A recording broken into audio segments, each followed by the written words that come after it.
시청자 여러분 안녕하십니까? 경기도교육청 청소년방송국 미디어경청이 마련한 온라인 학생 토론회 차이를 맡은 오마이뉴스 이민선입니다. 오늘 학생들과 코로나19와 대한민국이라는 주제로 이야기를 나눠보도록 하겠습니다. 자, 학생들 눈에 비친 코로나19가 어떤 것인지 참으로 궁금해집니다. 자, 오늘 주제는 크게 두 가지입니다. 방역에 비협조적인 분들에 대한 대처, 어떤 게 가장 합리적인지. 두 번째, 재난지원금, 요즘 논란이 아주 크죠.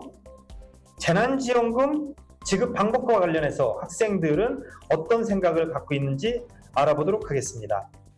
자, 오늘 저와 함께 토론회를 이끌 김가희 학생 제 옆에 나와 있습니다. 인사 한번 해주시죠. 안녕하세요. 저는 저번 3차 토론회에 이어서 이번 4차 토론회를 이민선 사회자님과 함께 진행하게 될 민술중학교 2학년 김가희입니다. 자, 오늘 김가희 학생 사회자를 포함 학생 7명이 토론자로 나왔습니다. 사회자를 포함하면 총 8명이죠. 어떻습니까? 이 토론 주제도 학생들이 직접 정한 건데요. 우리 사회자께서 보시기에 오늘 주제 마음에 드시나요? 네, 저는 정말 마음에 드는데요. 코로나 사태가 계속 이어지고 있는 상황에서 오늘 토론 주제는 현재 상황과 정말 적합한 것 같습니다. 먼저 오늘 토론에 참여하신 분들이 누구신지 정말 궁금해지는데요. 한번 한 명씩 자기소개를 해볼까요? 네, 안녕하세요. 저는 수원 다산중학교 2학년에 재학 중인 김지안이라고 합니다. 그리고 저는 이번 온택 토론회에 청소년들 목소리를 좀 내고 저희 의견을 표출하기 위한 목적으로 이번 토론회에 참석하게 되었습니다. 안녕하십니까. 저는 삼인사학고등학교 금융비즈니스과 3학년에 재학 중인 임유진이라고 합니다. 제가 이 온테크 토론회에 참여하게 된 이유는 지금 코로나 사태로 인해서 학생들이 어떤 생각을 갖고 있는지 같이 토론하면서 이야기를 나누고 싶었고, 저는 전에 많은 토론회를 참여해서 이러한 온라인 토론회를 또 참여하고 싶어서 토론회를 참여하게 됐습니다. 자, 이제 임유진 학생 의견까지 들어봤는데요. 다 하셔야 되거든요. 자, 다음에 누가 한번 해볼까요? 자, 이세빈 학생. 안녕하세요. 저는 신날중학교 1학년에 재학 중인 이세빈입니다. 오늘 제가 이 토론에 참여하게 된 계기는 사실 저희 청소년들이 정부에 의견을 내기가 사실 조금 어려운 점이 있는데 이를 통해서 오늘 이 시간을 통해서 같이 이야기해보고 제 의견도 내고 다른 학생들의 의견도 들어보는 시간을 갖고 싶어서 참여하게 됐습니다. 안녕하세요. 저는 수원 하이텍고등학교 메카트로닉스과 1학년 고겸이라고 하고요. 신청한 계기는 친구들이랑 함께 신청하기로 했는데 저만 뽑히게 돼서 하게 됐고요. 뽑힌 만큼 열심히 하겠습니다. 감사합니다. 네, 안녕하세요. 저는 평림고등학교 2학년에 재학 중인 곽소희라고 합니다. 이번 토론에 참여하게 된 계기는 현재 굉장히 전 세계적으로 크게 대두되고 있는 코로나 문제에 대해서 의견을 나눠보고 싶어서 이렇게 참여하게 되었습니다. 네, 코로나에 대해서 한번 의견을 나누고 싶다. 이따 좋은 토론 기대하겠고요. 이제 자기소개 한 분 남았죠? 네, 최수빈 학생. 안녕하세요. 저는 고양시에 있는 안국중학교를 다니고 있는 최수빈이라고 합니다. 이번 토론회에 참가하게 된 이유는 다른 분들의 다양한 의견도 들어보고 싶었고 여러 가지 경험을 하고 싶어서 참가하게 되었습니다. 어떻습니까? 우리 학생들 가고 또 참여하게 된 계기 들어보니까 오늘 좋은 토론회가 좀 될 것 같다. 이런 기분 좋은 예감이 들지 않으세요? 네, 오늘 정말 최고의 토론회가 될 것 같습니다. 자, 그럼 오늘 토론에 앞서 우리 학생들 일상이 지금 어떤지 한번 알아보고 싶은데요. 저도 사실은 지난주인가요? 일주일 동안 자택에서 한번 근무를 한 적이 있어요. 가능하면 좀 기자들도 대면 취재를 안 했으면 좋겠다 이런 의견이 있어가지고요. 또 대전에서 기자가 또 감염된 사례가 있어서 집에 있어 봤는데 정말 답답하더라고요. 우리 학생들 어떤 식으로 지뢰물 해소하고 또 약해진 몸을 위해서 운동도 하고 있는지 김가희 학생이 한번 질문 한번 해주실래요? 네, 이렇게 사회자님이 소개해주신 사례처럼 여러분은 자칫하면 지루할 수도 있는 온라인 상황을 어떻게 극복하고 있는지 정말 궁금한데요. 한 번씩 얘기해 주실 수 있을까요? 자, 김지한 학생. 네, 일단 저는 운동에 대해서 말하고 싶은데요. 저희가 이제 이제 2.5단계로 격상되면서 이제 아무 데도 못 나가고 집에만 노트북 앞에 앉아 있게 되는 시간이 너무 늘어난 거예요.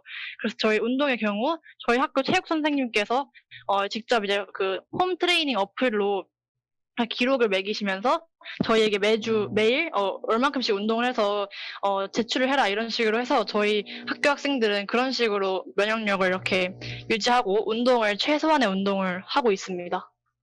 아, 그래요. 좋은 방법이네요. 혹시 김가희 학생도 체육 선생님이 저런 식으로 운동을 이렇게 독려하고 있나요? 저희 학교 같은 경우는 줄넘기를 계속 실시함을 통해서 자신이 한 줄넘기 개수를 위두랑이라는 사이트에 올리고 있습니다. 자, 김지한 학생. 선생님이 주로 무슨 운동을 권장합니까? 그냥 기본적인 그런 홈 트레이닝 동작도 소개하시긴 하는데 의자에 어떻게 어떻게 바른 자세를 유지하는지 또 허리 척추에 관련된 그런 운동들을 많이 소개해 주셔서 저희가 코로나 시대를 잘 견뎌낼 수 있도록 도움을 많이 주시는 것 같습니다. 네, 그럼 이제 이세빈 학생은 이 코로나 사태를 어떻게 재밌게 보내고 있는지 궁금한데요. 한번 얘기해 주실 수 있나요? 친구들이랑 문자나 메시지나 톡을 하고 있는데, 사실 그걸로는 친구들과 놀기에 조금 부족한 것 같다는 얘기를 친구들이랑 했어요. 그래서 친구들과 이번에는 줌이라는 화상회의 어플을 통해서 같이 화상회의로 만나서 노는 그런 상황을 많이 겪고 있는데요. 저희가 수업도 줌으로 하다 보니까 줌에 익숙해져서 이제는 친구들이랑 만나는 줌 회의실도 잘 만들고 잘 노는 것이 정말 재밌는 것 같습니다. 아, 줌을 이용해서 이렇게 친구들과 또 만나고 있네요. 자, 소통은 그런 식으로 하는데요. 운동을 안 하면 또 몸이 약해지잖아요. 그래도 활동적인 걸 하셔야 될 텐데요. 어떻게 하고 있어요? 저는 집에 강아지를 키워서 쉬는 시간이나 점심시간마다 집에서 그냥 강아지랑 뛰어다녀요. 아, 집에서? 네. 공원 같은 데도 가나요? 공원은 가끔씩 나가는데 점심시간이나 쉬는 시간이 짧다 보니까 시간상의 여유가 없어서 보통 집에서 강아지와 놀거나 그렇게 합니다. 네, 저도 이세빈 학생과 정말 공감하는데요. 저도 집에 강아지가 있는 만큼 이세빈 학생처럼 강아지와 함께 놀아주기도 하거나 아니면 가끔씩은 공원에 가서 산책도 시켜주고 있습니다. 오늘 참 새롭게 하나 알게 된 사실이 있네요. 코로나19 상황에서 강아지가 참 중요하다. 반려견이. 이렇게 그런 사실을 좀 알게 됐습니다. 자, 다음번에는 우리 고경 학생 의견을 들어보는 게 어떨까요? 지금 하품했어요. 네. 필요한 것 같아요. 제가 집에 컴퓨터가 없어가지고 원래는 PC방을 자주 가는데 지금 PC방도 닫아가지고 게임도 못하고 있고요. 운동은 원래 제가 농구를 좋아해서 친구들이랑 농구를 자주 하거든요. 근데 저번에 농구를 하다가 친구들이 신고를 받았다고 해가지고 사람들이 많이 모여 있어가지고 이제 농구도 못하고 그냥 가볍게 집에서 팔굽혀펴기 하거나 아니면 조깅하는 정도로 만족하고 있습니다. 고경 학생, 한 1, 2주만 기다리면 공원 같은 데서 아마 농구를 할 수 있을 것 같아요. 저도 참 손꼽아 기다리고 있는데요. 조금만 참고 팔굽혀펴기 열심히 하고요. 그러다 보면 언젠가 뭐 좋은 날이 오겠죠. 우리 한번 기대감을 가지고 한번 버텨봅시다. 자, 우리 역시 남학생 운동이 중요하다고 생각을 한 것 같아요. 그렇죠? 저는 지금 현재 유일하게 학교를 다니고 있습니다. 고3이라서. 그리고 저는 이제 특성화고등학교 출신이다 보니까 또 현장 실습생으로 회사를 출근하고 있습니다. 그래서 원래 같았으면 회사를 퇴근하고 친구들이랑 놀아야 되는데 놀지도 못하고 이제 가끔 제가 학교를 가서 수업을 듣는 날이 있어요. 근데 그런 날이면 원래는 고등학교 1, 2, 3학년이 다 있어야 학교가 활기가 뛰고 이래야 되는데 아무도 없으니까 뭔가 허전하고 저희가 이제 고등학교 마지막 학년이니까 이제 반 친구들과 추억도 쌓아야 되고 졸업여행이나 그런 걸 해야 되는데 그런 것도 하지 못하니까 좀 아쉬움이 많이 남습니다. 그렇죠. 이미진 학생처럼 이제 얼마 남지 않은 학생 생활, 좋은 추억도 많이 쌓고 싶은데 그게 좀 다 막혀버린 그런 상황인 거거든요. 이럴 때일수록 서로 집안에서든 또 친구들 간에도 서로 답답하지만 짜증내지 않고 잘 지내는 게 아주 중요하리라 봅니다. 아마 부모님들하고도 잘 소통을 하시면서 견뎌내시길 당부드립니다. 자, 요즘 자가격리를 위반해서 굉장히 행정력을 낭비하는 사례도 많고요. 심지어 자가격리를 위반하고 어디를 외출하시고 이런 분들을 간신히 공무원이 만나서 자가격리를 또 요구를 했더니 그냥 벌금을 내겠다며 거부하는 사태도 있을 정도로 지금 방역에 비효율적인 분들 때문에 문제가 좀 많거든요. 김가희 학생은 이 문제에 대해서 어떻게 생각하세요? 네, 저는 아직 토론을 나눠보기 전이라서 아직 무엇이 옳고 무엇이 더 좋다라는 것은 정확하게 말씀드리기 힘들 것 같습니다. 하지만 이번 토론회를 통해서 학생들의 의견을 들으면서 저도 조금 더 배울 수 있을 것 같은데요. 그럼 빨리 학생들의 의견을 들어볼까요? 이세빈 학생부터 이런 코로나에 대한 비협조자에 대한 처벌 방안을 어떻게 해야 될지 말씀해 주시면 감사하겠습니다. 저는 비합조자에 대해서 처벌을 강화해야 한다고 생각합니다. 왜냐하면 지금 일단 벌금형으로 가고 있는데 아까 사회자님께서 말씀해 주셨다시피 벌금을 안 내겠다고 하시는 분들도 있고 하고 해서 저는 이것을 강화해서 구속까지 할 수 있는 그런 걸로 갔으면 좋겠습니다. 왜냐하면 자가격리를 위반하는 듯 방역 수칙을 어기면 다른 사람들에게 많은 피해가 갈 수 있기 때문에 저는 처벌을 강화해야 할 것 같습니다. 정부가 공권력을 이제 충분히 행사하겠다 이렇게 얘기를 하자 국민의 기본권, 집회 결사의 자유가 있잖아요. 자, 이런 거를 제한을 할 때는 국민들한테 충분히 양해를 구하고 협조를 구해야 한다. 이런 얘기를 한 적도 있거든요. 어쨌든 방역도 중요하지만 국민의 기본권도 참 중요하잖아요. 자, 이 문제를 그럼 어떻게 하면 좋을까요? 우리는 헌법 제37조 2항에 따라 국가 안전보장, 질서 유지, 공공복리를 위해 필요한 경우에 법률로서 국민의 기본권 행사를 제한을 둘 수 있습니다. 그리고 흥행, 집회, 제례 또는 그 밖에 여러 사람들의 집합을 제한하거나 금지한다는 감염병의 예방 및 관리에 대한 법률 제49조 2항에 의해 국가는 집회를 일시적으로 제한할 수 있습니다. 그러나 우리는 언제까지 집회를 제한해야 할까요? 우리나라는 민주주의 국가입니다. 물론 코로나19로 인해 공공복리를 위해서 집회 결사의 자유를 일시적으로 제한할 수는 있으나 코로나19가 특정 시기만 국한된 게 아니라 장기화될 수도 있기 때문에 어떤 조건을 만족시켜야지만 이러한 자유를 허용을 해야 된다고 생각을 합니다. 저는 전문가가 아니기 때문에 어떤 환경에서 해야 된다는지는 정확히 확정할 수는 없지만 예를 들어 현재 2.5단계인 경보가 1단계로 내려가거나 혹은 확진자 모두가 감염 경로 추정이 가능한 그런 상황에서는 집회 결사의 자유를 허용을 해야 된다고 생각합니다. 물론 그때도 제한은 필요합니다. 집회 및 결사에 참여한 사람들이 신원을 밝히거나 50명 이상일 때만 허용한다던가 아니면 소수의 사람들이 릴레이식으로 서로 만나지 않는 집회 등의 방법으로 새로운 방법을 찾는 것이 중요하다고 생각합니다. 네. 그러면은 지금 2.5단계잖아요. 개천절에도 집회를 하겠다 이러시는 분들이 있는데요. 이거 법률로 제한할 수 있을까요? 제한을 해야 한다고 생각합니다. 아직까지는 너무 심하기 때문입니다. 그럼 만약 개천절 집회를 법률로 제한하게 된다면 어떤 방법으로 제한할 수 있을까요? 이 코로나 사태가 조금 더 진정되고 난 후에 우선권을 준다던가 하는 방법으로 시기를 미루는 방식을 했으면 좋겠습니다. 아예 취소를 하거나 제한하는 것보다는. 저는 이런 사태에 있어서 지속적으로 확진자가 발생하고 있는 상태이며 이를 빠르게 막고 2차 대유행 발생을 막기 위해 국가가 적극적으로 참여해야 한다고 생각합니다.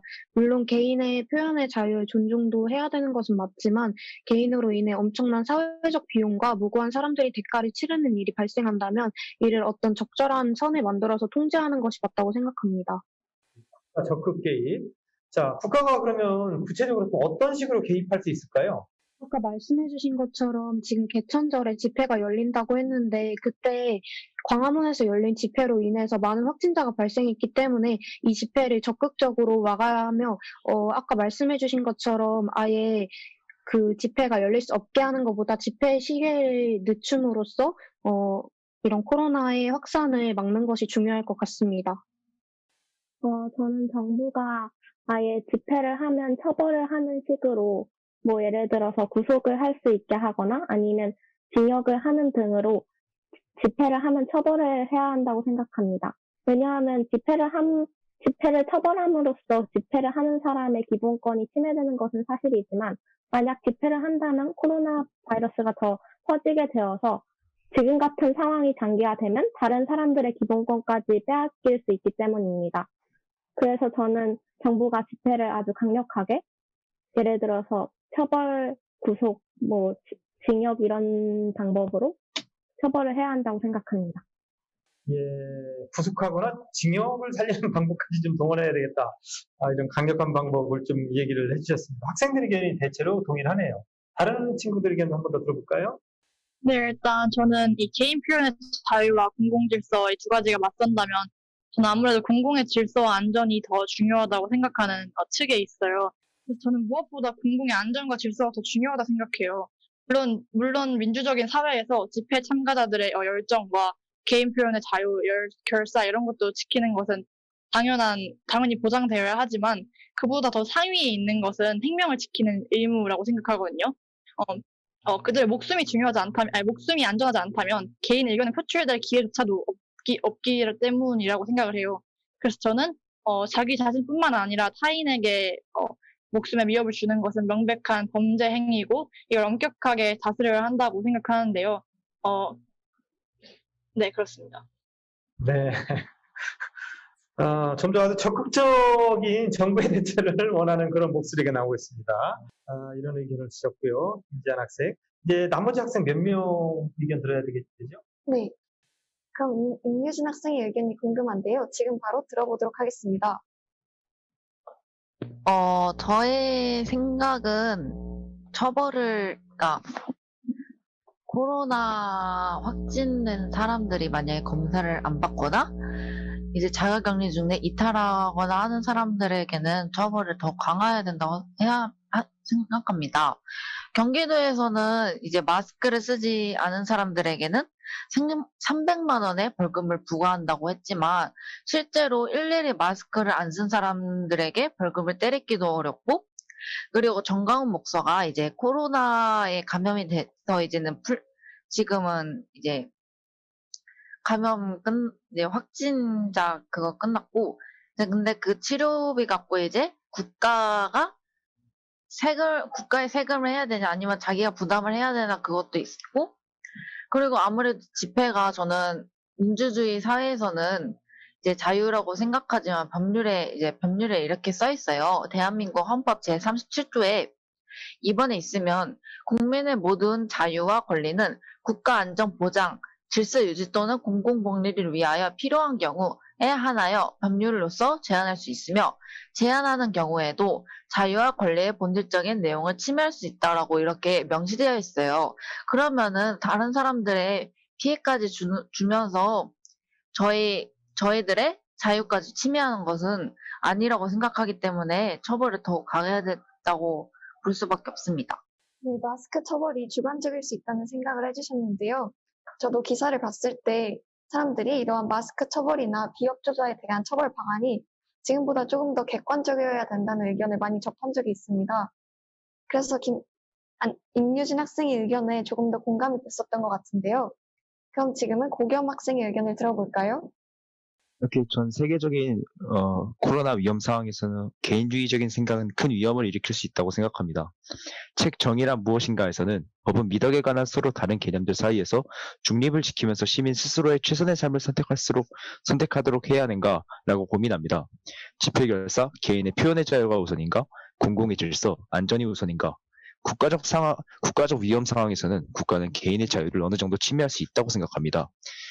대만에 대해 알아보자면 9월 8일 코로나 확진자가 단 한 명으로 외국인 출입국 금지, 비행기 경유 금지, 마스크 유일제를 가장 먼저 시행한 나라로 마스크 가격을 안정화시키고 공공의 질서를 중요시하고 있습니다.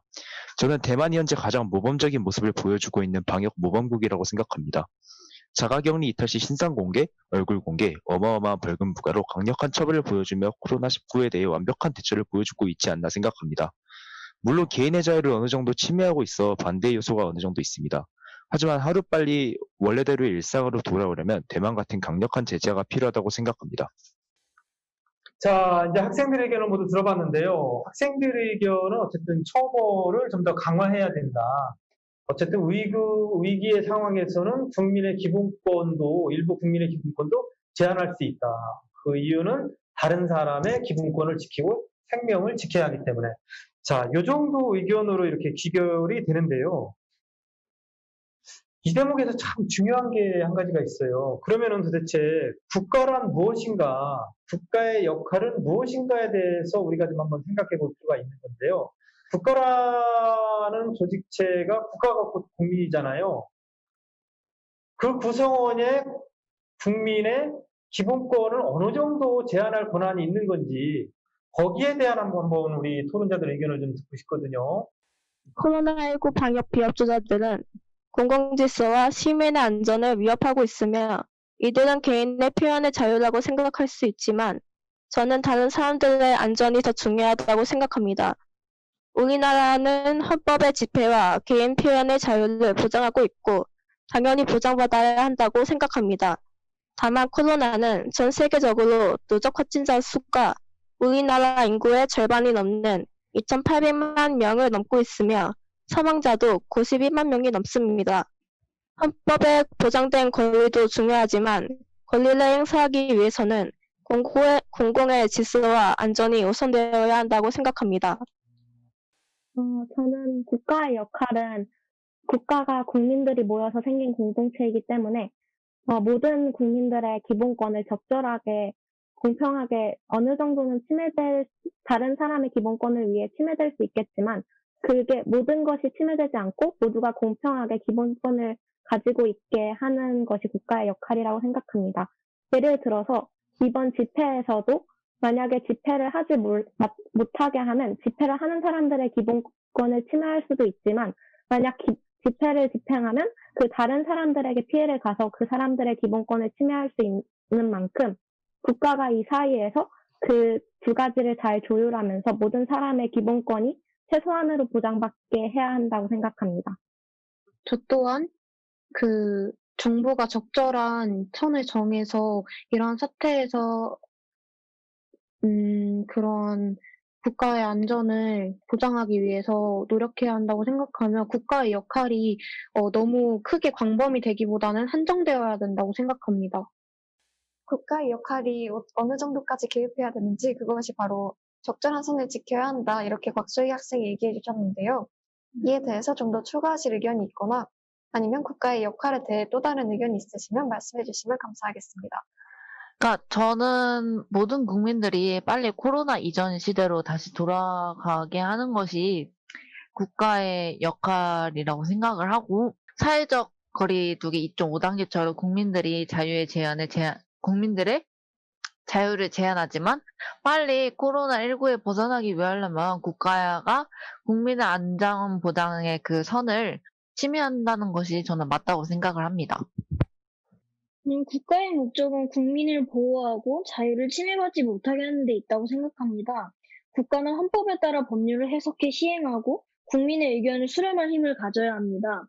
예를 들어 한국에서도 지난달 30일부터 5일간 하루 평균 959건의 마스크 미착용, 그와 관련된 시비 등 코로나19와 관련된 신고가 많이 들어왔습니다. 이렇듯 국민들이 마스크 쓰기와 더불어 코로나 방역을 원하고 있습니다. 이러한 때는 국민의 의견을 수렴을 하여서 법률을 바꾸거나 혹은 이런 처벌을 강화하는 것도 국가의 역할이라고 생각을 합니다. 자, 김가희 학생, 우리 학생들의 의견 다 들어봤잖아요. 국가의 역할에 대해서 지금 국민의 의견을 수렴해서 국민의 틀에 따라 국민의 안전과 질서를 보호하는 게 국가의 역할이다. 또 한 친구는 코로나19 이전으로 어떻게든지 빨리 국민들을 되돌리는 게 국가의 역할이다. 여기에 대해서 혹시 김가희 학생 이견이라든가 덧붙일 의견 혹시 있으세요? 저는 학생들이 너무 잘 얘기를 해주셔서 학생들의 의견을 수백 번 공감하는 바입니다. 그리고 특히 국가의 역할은 국가의 코로나6기 전으로 돌아가는 것이다. 라는 말이 정말 인상 깊었는데요. 그럼 이 분위기를 계속 이어서 두 번째 토론으로 가볼까요? 네, 좋습니다. 자, 두 번째 토론 주제, 재난지원금. 요즘 굉장히 논란이 많죠. 가장 합리적인 방법은 무엇인가? 자, 그러면 재난지원금에 대해서 김가희 학생이 뭔지 한번 잠깐 소개 좀 해줄래요? 네, 재난지원금에 대해서 토론하기 전에 잠깐 자료조사 결과를 말씀드리겠습니다. 먼저 1차 재난지원금 지급 때는 국가가 모든 국민, 즉 약 283만여 가구에 대해서 총 1조 2,902억 원을 현금으로 지급했습니다. 하지만 2차 때는 조금 차이점이 있는데요. 2차 때는 선별적으로 코로나 취약계층에게만 지급될 예정이라고 합니다. 그래서 이 정책에 대해서 지금 현재 많은 논란이 있는 상황인데요. 여기에 대해 여러분의 의견을 들어보겠습니다. 네. 우리 김가희 사회자 아주 간단하게 소개 잘해줬고요. 자, 1차 지원금 여러분들 다 기억나실 거예요. 가구별로 모두 일괄 지급 받았죠? 김가희 학생도 받으셨죠? 네, 자, 그 재난지원금으로 혹시 어떤 곳에 사용했는지 잠깐 얘기 좀 해줄 수 있나요? 네, 저는 그 돈으로 책도 사고 필요한 것을 구입하면서 최대한 가치 있게 사용한 것 같습니다. 그래요. 그러면 이번에는 어쨌든 핵심이 일괄적으로 지급하는 게 아니라 가장 피해가 많은 주로 소상공인들에게 이제 지급을 하겠다. 정부가 이렇게 가닥을 정했어요. 어떻게 이 얘기 듣고 좀 서운한 마음 없으셨나요? 아무래도 소상공인 아니시죠? 네, 네, 못 받을 것 같은데 서운하지 않았어요, 혹시?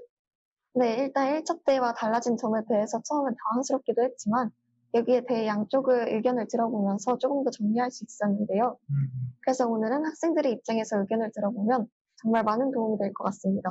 그럼 재난지원금을 지급하는 방법 중에 가장 합리적인 방법은 무엇일까요? 저는 선별 지급하고 보편 지급 중에서는 선별 지급이 더 합리적이라고 생각합니다. 왜냐하면 사실 코로나로 인해서 별로 피해가 없는 큰 대기업들이나 몇몇 기업들이 있는데요. 사실 그 기업들은 재난지원금이 별로 필요가 없습니다.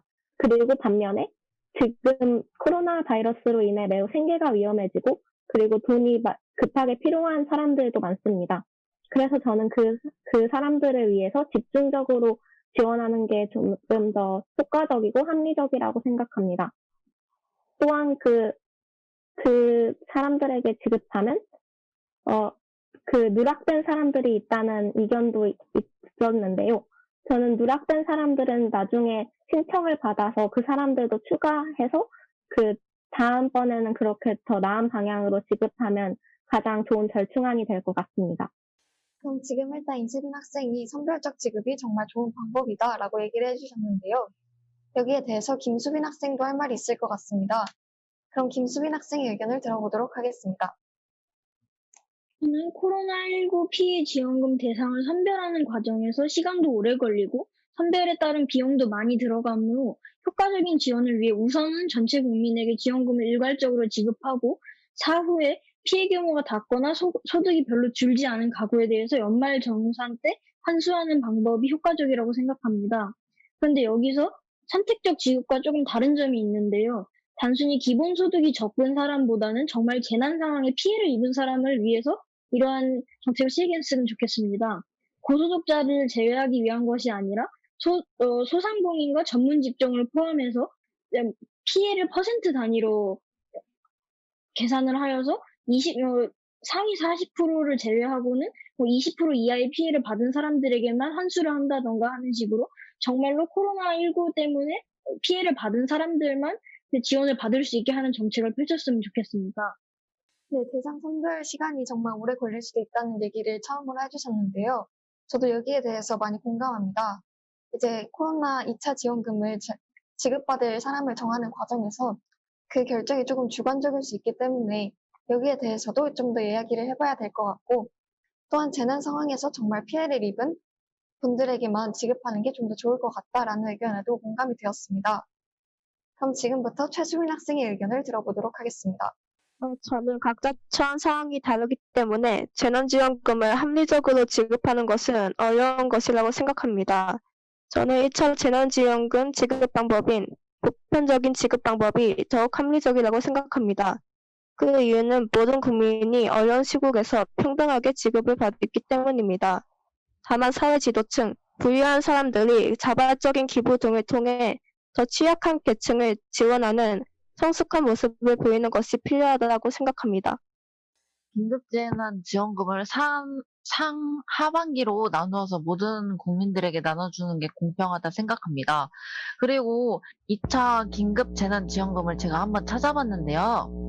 이게 뜻이 취업활동에 어려움이 많은 청년들에게 50만 원 일시금을 지급할 예정이지만 만 18세에서 34세 청년들이 대상이에요. 하지만 이게 기준 중위소득 120% 이하 4인 가구 기준 월 569만 9천 원인 청년들에게만 지급될 거라고 써 있습니다. 그리고 연 매출 4억인 이하 가게에는 100만 원을, 폐업 소상공인에게는 취업 재창업 준비금 50만 원을 지급으로 한다고 했지만 이 사람들에게는 이 돈을 준다고 해도 너무 부족한 돈일 거고, 그래서 저는 이게 너무 불공정하다고 생각을 해서 그냥 모든 국민들에게 1차, 2차 이렇게 나누어서 주는 게 맞다고 생각을 하고, 저희 수원시에는 이제 코로나19로 인해서 청년들이 이제 실직하는 사람들이 많아서 실업 지원금을 지원해주고 있어요.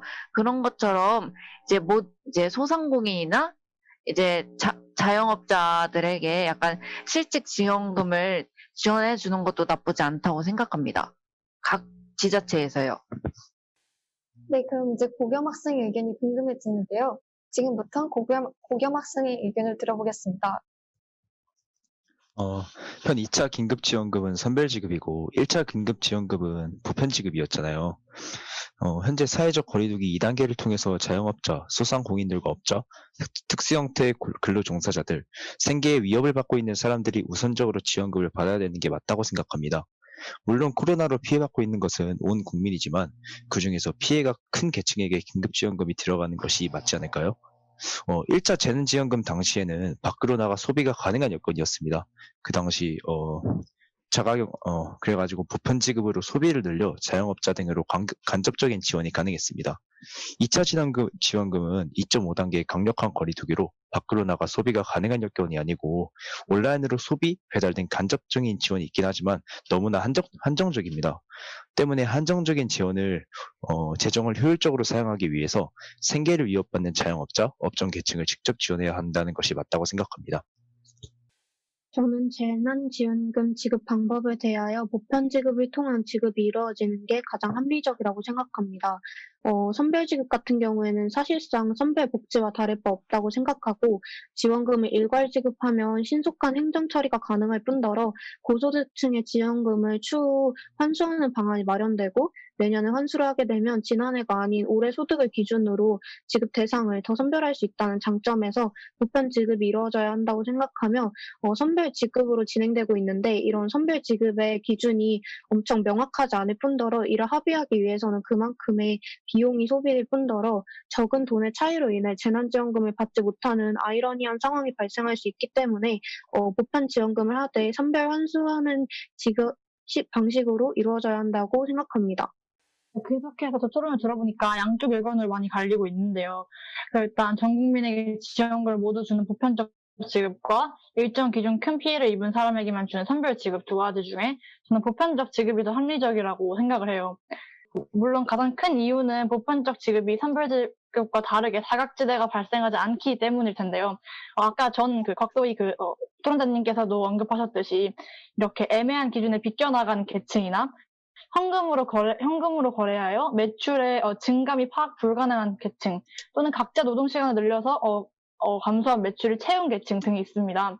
예를 들어 하위 25%한테 지원금을 지급하기로 했는데 24.9%에 속하는 계층들은 이렇게 아쉬운 기준으로 인해서 억울하게 받지 못하는 상황이 생길 수도 있는 것이고요. 여기에 재난지원금을 받지 못한 억울한 사람들의 불만과 원성은 계속해서 이어질 것이라고 생각을 해요. 또 두 번째 의견으로는 아까 김소빈 학생께서 언급해 주셨는데, 선별 지급이 기술적으로 굉장히 어렵다고 말을 하는데, 선별 지급을 하기 위해서는 일단 일정한 소득의 기준을 정하고 여기에 맞춰 누구는 받고 누구는 안 받고를 결정하는 건데, 일단 그 기준이 명확하지 않고 또 그에 따른 행정 인력, 시간, 돈 이런 것들이 너무 많이 소비된다는 의견을 저는 하고 싶어요. 그리고 또 1차 실제 한번 예시를 들어보자면 1차 재난지원금을 전 국민에게 지급했을 때 굉장히 긍정적인 효과들이 많이 나타난 것으로 이미 결과가 나왔잖아요. 코로나 시대 이후 처음으로 경제적 성장이 굉장히 많이 일어나는 것으로 밝혀졌어요.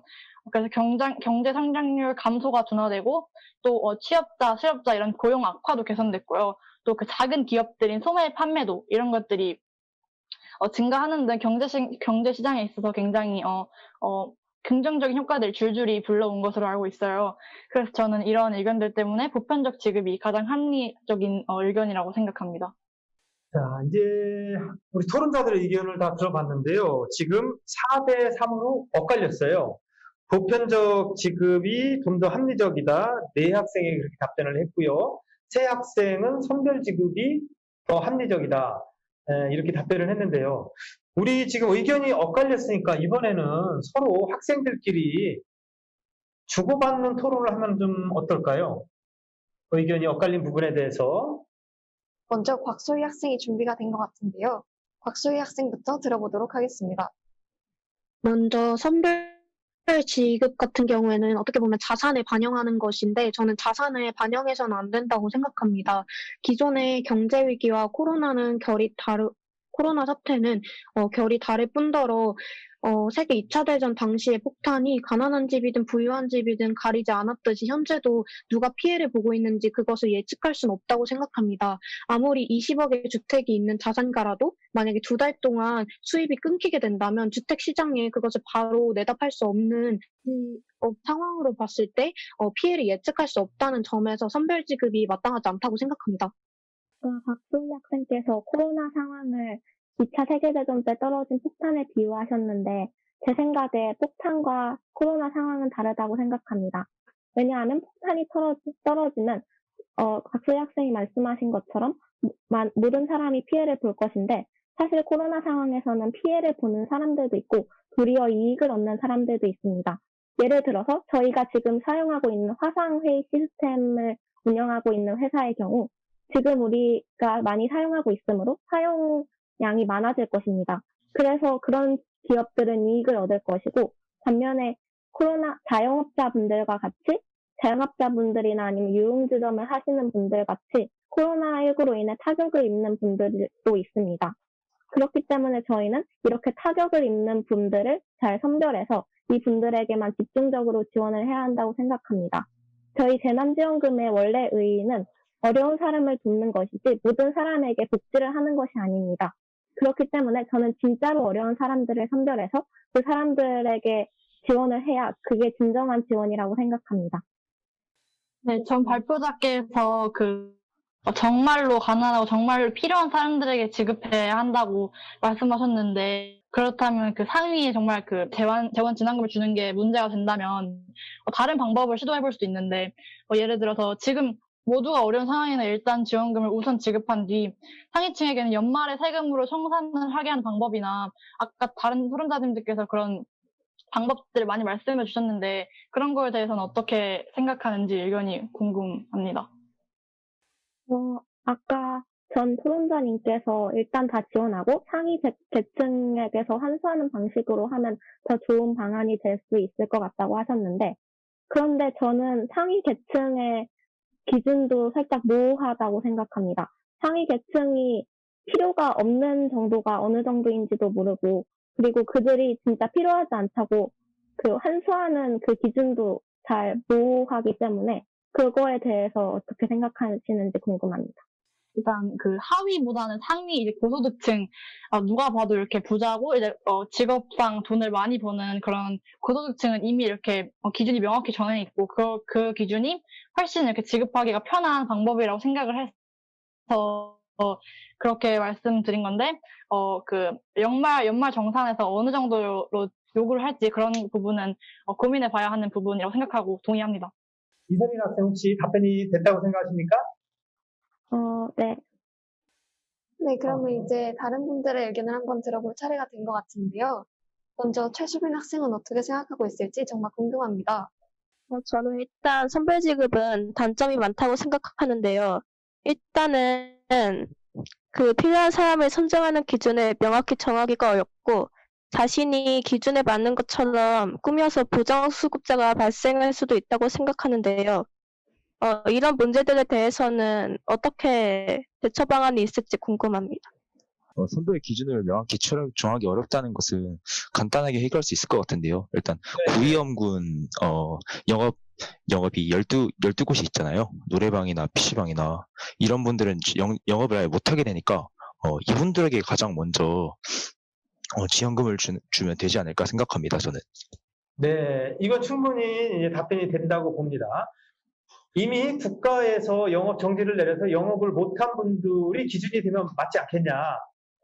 자, 이런 이야기였어요. 자, 최수빈 학생 답변이 됐나요? 답변이 되었습니다. 감사합니다. 네, 아주 토론이 굉장히 열기가 뜨거운데요. 김관희 사회자, 어떻게 학생들 상호 토론을 더 진행을 해볼까요? 아니면은 이제 국가에서 정한 선별 지급에 대해서 한번 이야기를 나눠보는 게 좋을까요? 어떤 게 더 좋을까요? 이제 국가의 대처 방안과 그런 선별 지급, 그리고 더 나은 방안은 무엇이 있을지 지금까지 많이 얘기가 나온 것 같은데요. 이제 학생들이 조금씩 자신의 의견을 정리해보는 시간이 되면 좋을 것 같습니다. 네, 좋습니다. 자, 학생들의 이제 의견을 정리할 시간을 좀 갖자고 했는데요. 지금 상호 토론을 통해서 여러분들 의견 정리도 좀 한 것 같고요. 다른 학생 의견을 들으면서 내 생각이 맞는 것 같다. 내 생각이 좀 허점이 있었네. 이런 생각도 가지게 된 것 같아요.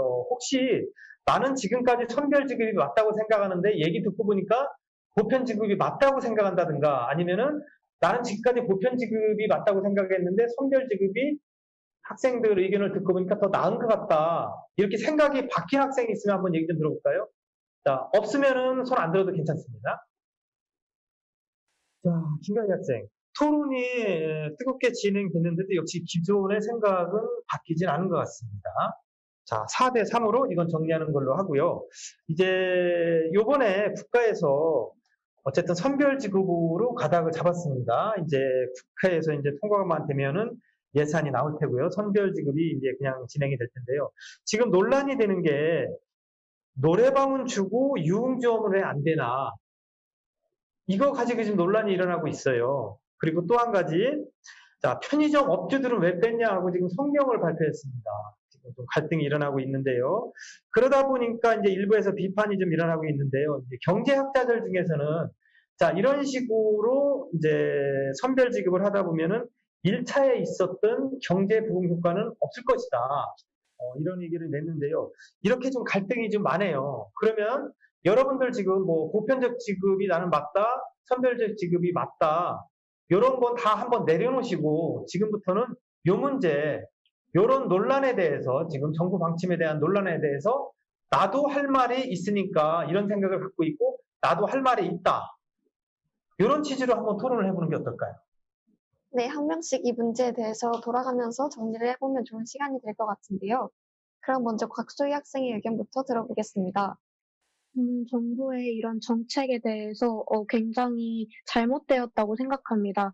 일단 아까 말씀해주신 것과 같이 굉장히 사소한 차이로 인해 재난지원금을 받지 못하는 아이러니한 상황이 많이 발생할 수 있고, 이로 인해서 실질적으로 구제받아야 할 피해자들이 구제를 받지 못하는 상황이 많이 발생할 수 있다고 생각하기 때문에 정부가 정책을 좀 더 개선해야 한다고 생각합니다. 저도 정부가 잘못했다고 생각하고 있습니다. 왜냐하면 코로나로 인해서 받은 피해는 소득과 관계가 없고 지금 이 정책에서는 소득이 적은 사람들 위주로 지원을 하고 있잖아요. 그럼에도 불구하고 오히려 고소득자인 사람들이 코로나19로 피해를 더 많이 본 경우도 있고 저소득자임에도 불구하고 코로나19로 피해를 받지 않은 사람들도 있습니다. 그렇기 때문에 이런 식으로 단순히 소득만 가지고 지원금을 주다 보면은 정말 이 갈등이 심화될 것이라고 생각합니다. 저는 정부의 이런 정책이 의도 자체는 나쁘지 않았던 것 같으나 조금 수정하면 더 나은 정책이 될 수 있을 것 같은데요. 아까 지금 선별해서 재난지원금을 준다면 그 받는 사람과 못 받는 사람 사이에 분열과 갈등이 있을 수 있다고 하셨는데 만약에 자기가 마땅히 받아야 할 사람인데 정부의 사고 때문에 받지 못했다면 나중에 지급이 다 끝난 후 신청서를 받아 정부가 그것을 검토한 다음에 만약에 그 이유가 합리적이면 그 사람들에게도 추가로 선별해서 지원금을 지급하는 것이 좋을 것 같습니다. 그리고 아까 통신비로 2만 원씩을 일괄 지급하신다고 하셨는데 저는 이 일괄 지급을 하지 말고 이 돈을 걷어서 좀 더 취약한 계층에 더 많이 지원을 해줬으면 좋겠습니다. 왜냐하면 사실 통신비 2만 원은 지금 피해가 별로 없는 사람들에게는 그렇게 필요하지 않은 돈인 것 같다고 생각되기 때문입니다. 네, 일단 저는 선별 지급을 하자는 토론자님들의 말씀 잘 들었지만 아직까지는 보편 지급이 합리적이라고 생각은 바뀌지 않았고요. 아무래도 정부에게 강력하게 잘못했어라고 이렇게 지적하기는 좀 힘들겠지만 아무래도 그 여당과 야당 사이 좀 정치적인 요소들이 조금 많이 개입되지 않았나라는 생각이 들고 직접적으로 국민들의 문제이기 때문에 정말 객관적으로 접해서 저에게 정말 필요한 방법이 뭘지 하고 진심으로 접해서 모두가 같이 헤쳐나갔으면 하는 바람입니다. 네, 김지한 학생은 이제 같이 모두가 좀 더 힘을 합해서 헤쳐나갔으면 좋겠다. 그리고 정치적 요소가 개입이 되어 있으니 여기에 대해서도 얘기를 해봐야 한다라고 얘기를 해주셨는데요. 그렇다면 고겸 학생은 어떻게 생각하고 있을지 정말 궁금해집니다. 저는 아직 선별 지급으로 하는 지원금 방식이 맞다고 생각합니다. 하지만 지금까지 자영업자분들이 받은 손해를 생각해보면 과연 선별 지급으로 주는 지원금이 충분할까라는 생각이 들어서 의문입니다. 자, 고경 학생, 그럼 정부의 정책, 지금 소상공인에 대한 지원 방침, 그 다음에 통신비 2만 원 지급, 이거는 정부 방침이 아주 바람직하다 이런 생각을 가지고 계신 건가요? 그거는 맞지만 통신비 지원은 솔직히 왜 주려고 하는지는 모르겠습니다. 왜냐하면 통신비를 주는 것보다 더 다른 방식으로 지원하는 게 맞다고 생각하는데 조금 쓸데없는 지원 아닐까 생각합니다. 이제 통신비 지원에 대해서 어쨌든 문제 제기를 많이 하시네요. 선별 지급을 찬성하시는 분들께서도 해석 한번 들어보죠. 네, 그럼 곽소희 학생은 통신비 지원과 더불어서 이러한 선별적인 지급에 대해서 어떻게 생각하고 있을지 들어보도록 하겠습니다. 일단 정부에서 예산적인 이유로 선별 지급을 할 수밖에 없는 상황에 놓여 있다고 알고 있는데, 일단 그 선별 지급을 하더라도 통신비 지원 자체가 약간 그 선별 지원에서 벗어난 점인 것 같습니다. 솔직히 통신비 지원 같은 경우에는 그렇게까지 지금 코로나19 사태와 엄청난 연관을 짓고 있지 않은데 이렇게 통신비로 지원을 하는 경우가 맞지 않다고 생각하고 이 사례를 좀 더 다른 경우에 적용해서 다른 방법으로 지급을 하는 게 맞다고 생각합니다. 저도 통신비 2만 원 같은 경우는 좀 잘못됐다고 생각을 하고 있는데요. 차라리 통신비 2만 원으로 쌀 같은 걸로 바꾸거나 아니면 다양한 걸로 대처를 해가지고 하는 게 좋을 것 같습니다. 자, 김가희 학생, 이제 학생들 의견을 모두 들었는데요. 재난지원금과 관련해서 재난지원금에 대한 보편적 지급이냐 아니면 선별적 지급이냐, 이건 4대3으로 의견이 나눠가지고 아주 치열한 토론을 해봤고요. 또 현재 정부 정책에 대해서도 이야기를 해봤는데 대체로 선별 지급에 찬성하는 학생들도 방법에 대해서는 보완이 필요하다 이런 의견이 많았어요. 특히 통신비 지원에 대해서는 도저히 이해할 수 없다. 심지어 이제 쓸데없는 지역 같다. 이런 의견까지 나왔는데요. 자, 이런 의견 이렇게 다 들어봤는데 김가희 학생 같은 학생이잖아요. 우리 학생들 의견 어떻습니까? 네, 학생들이 정말 이러한 코로나 사태에 대해서 많이 고심한 게 정말 눈에 보입니다. 그리고 학생들이 이러한 문제에 대해서 진지하게 토론을 하는 걸 들어보니까 저도 선별적 지급을 한다면 방법에 문제가 있을 것이고 보편적 지급을 한다면 그것도 빈부격차가 좀 더 심해질 수 있다라는 의견에 공감을 하는데요. 저는 이번 토론을 통해서 이렇게 많은 의견이 오간 것 같아서 정말 뿌듯합니다. 네. 자, 김가희 사회자가 지금 학생들한테 좋은 의견을 많이 들어서 아주 뿌듯한 의견을 남겼습니다. 이제 토론회를 마칠 시간이 됐기 때문에 저도 이제 김가희 학생한테 이 질문을 했고 김가희 학생도 답변을 했는데요. 이제 여러분들과 아쉬운 작별을 해야 될 시간이 다가왔습니다. 자, 여러분들 오늘 좋은 의견 많이 말씀해 주셔서 감사드리고요. 여러분들 의견에 정치를 하시는 분들, 정책을 입안에서 추진하시는 분들, 공무원들이죠. 이런 공무원들이 귀를 기울인다면 좀 더 좋은 정책이 추진되지 않을까. 나아가서 더 나은, 더 좋은 대한민국이 되지 않을까. 그런 생각을 하면서 오늘 토론회를 마치도록 하겠습니다. 이것으로 오늘 토론회를 마치도록 하겠습니다. 토론해 주신 여러분 고맙습니다. 우리 손 한번 흔들면서 토론을 마치도록 해보죠.